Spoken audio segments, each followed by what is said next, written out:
Alright guys, today I'm doing a recipe. I have, this is grass-fed farmed beef here, and I'm going to cook this up into, with a little bit of onions, and I'm going to cook it up with a little bit of vegetables, maybe some carrots, and then I'll show you what it looks like. I have to use up this onion, so I'm going to, so this is grass-fed, so it's antibiotic-free, hormone-free, all that stuff. So stay tuned, be right back. Alright guys, so here it is. I have some onions, I have some the beef. I'm going to cook it up now.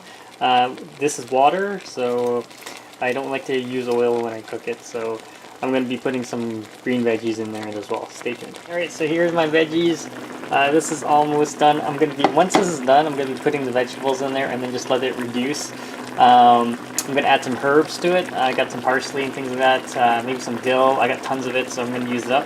And I'll be back. Alright, so the veggies are on top now. I'm just waiting for to be finished, and I'll do a quick taste test. Stay tuned. Right, so here it is all done up, and then we do a quick taste test. Here's the beef.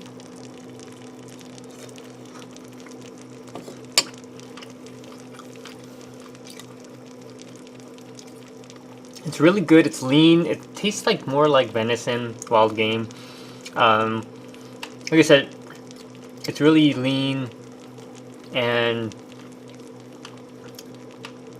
you don't get a lot of oil in it. So definitely check it out. If you have any questions, comments, guys, post them below, subscribe to the channel.